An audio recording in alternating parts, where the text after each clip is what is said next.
ಯಾಕೆ ಮಾತಾಡಲ್ಲ?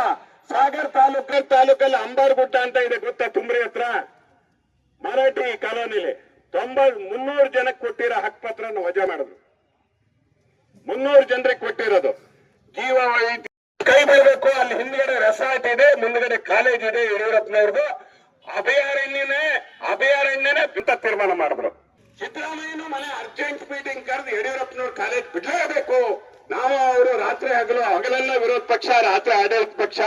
ನನ್ನ ಮಗನ ಗೆಲ್ಸ್ಯಾರೆ ಯಡಿಯೂರಪ್ಪನ ಮಗ ಯಡಿಯೂರಪ್ಪನ ಹೇಳಿಲ್ಲ ನಾನೇ ಗೆಲ್ಸಿದ್ದು ಅಂತ. ಇವರು ಇಲ್ಲಿ ಮೆಟ್ಟ ಹೊರಕತ್ತಾರೆ ಕಾಂಗ್ರೆಸ್ ಬಿಜೆಪಿ. ಅಲ್ಲೆಲ್ಲ ರಾತ್ರಿ ಒಂದೇ. ಅವ್ರ ಕಾಲೇಜು, ಅವ್ರ ಆಸ್ತಿ, ಗವರ್ಮೆಂಟ್ ಆರ್ಡರ್ ಏನಿದೆ, ಹಕ್ಪತ್ರ ತಗೊಂಡಿರೋ ಜಮೀನು, ರೆವಿನ್ಯೂ ಜಮೀನು, ರಸ್ತೆ, ಪಂಚಾಯತಿ ಆಫೀಸು, ಆಸ್ಪತ್ರೆ, ಅವ್ರದ್ದು ಏನಿದೆ ಹಿಂದಿಂದ ಅವ್ರಿಗೆ ತೊಂದರೆ ಕೊಡಬಾರ್ದು ಅಂತ ಇದೆ. ಇಡೀ ಕರೂರು ಬಾರಂಗಿ ಹೋಬಳಿಲಿ ಒಂದು ಪೋಡಿಗೆ ಅರ್ಜಿ ಹಾಕಿದ್ರೆ ಅನುಮತಿ ಸಿಗಲ್ಲ ವೈಲ್ಡ್ ಲೈಫ್ ಇಂದ. ಅದೇ ಜೋಗದಲ್ಲಿ ಅರಣ್ಯ ಜಮೀನಿನ 100 ಮರಗಳನ್ನು ಕಡಿದ್ರಲ್ಲಿ ಜೋಗದಲ್ಲಿ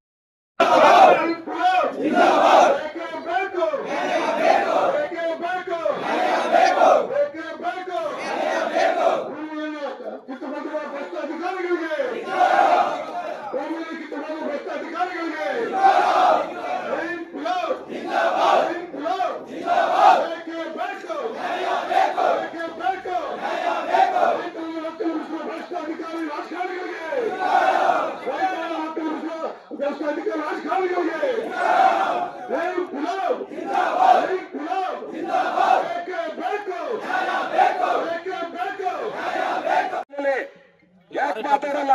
ಸಾಗರ್ ತಾಲೂಕಲ್ಲಿ ಅಂಬಾರ್ಗುಡ್ಡ ಅಂತ ಇದೆ ಗೊತ್ತಾ? ತುಮ್ರಿ ಹತ್ರ ಮರಾಠಿ ಕಾಲೋನಿಲಿ 300 ಜನಕ್ಕೆ ಕೊಟ್ಟಿರೋ ಹಕ್ ಪತ್ರನ ವಜಾ ಮಾಡಿದ್ರು. 300 ಜನರಿಗೆ ಕೊಟ್ಟಿರೋದು. ಜೀವ ಕೈ ಬಿಡಬೇಕು. ಅಲ್ಲಿ ಹಿಂದ್ಗಡೆ ರೆಸಾರ್ಟ್ ಇದೆ, ಮುಂದ್ಗಡೆ ಕಾಲೇಜ್ ಇದೆ ಯಡಿಯೂರಪ್ಪನವ್ರದ್ದು. ಅಭಯಾರಣ್ಯನೇ ಅಂತ ತೀರ್ಮಾನ ಮಾಡಿದ್ರು. ಸಿದ್ದರಾಮಯ್ಯನು ಮನೆ ಅರ್ಜೆಂಟ್ ಮೀಟಿಂಗ್ ಕರೆದು ಯಡಿಯೂರಪ್ಪನವ್ರ ಕಾಲೇಜ್ ಬಿಡಲೇಬೇಕು. ನಾವು ಅವರು ರಾತ್ರಿ ಹಗಲೆಲ್ಲ ವಿರೋಧ ಪಕ್ಷ, ರಾತ್ರಿ ಆಡಳಿತ ಪಕ್ಷ. ನನ್ನ ಮಗನ ಗೆಲ್ಸ್ಯಾರೆ ಯಡಿಯೂರಪ್ಪನ ಮಗ ಯಡಿಯೂರಪ್ಪನ ಹೇಳಿಲ್ಲ ನಾನೇ ಗೆಲ್ಸಿದ್ದು ಅಂತ.